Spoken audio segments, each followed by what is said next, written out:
Menteri Luar Negeri Rusia Sergei Lavrov dengan tegas mengatakan Rusia akan melindungi warga di setiap wilayah Ukraina yang dikuasai. Hal ini ia katakan saat jumpa pers setelah menghadiri sidang Majelis Umum PBB di New York, Amerika Serikat. Ungkapan Lavrov ini menjawab berbagai kritikan soal referendum 4 wilayah Ukraina untuk bergabung dengan Rusia. 4 wilayah itu yakni Donetsk, Luhansk, Kherson, dan Zaporizhia.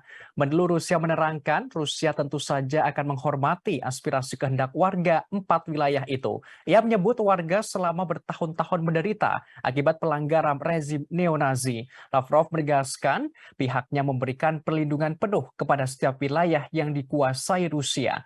Sebagaimana diketahui, Rusia menggelar referendum di 4 wilayah pendudukan di Ukraina pada Jumat 23 September. Referendum dijadwalkan berlangsung selama 5 hari, yakni dari 23 hingga 27 September mendatang. Namun sejumlah pihak menyebutkan penyelenggaraan referendum terkesan tergesa-gesa, terutama setelah Ukraina merebut kembali sebagian besar wilayah timur laut dalam serangan balasan awal bulan ini.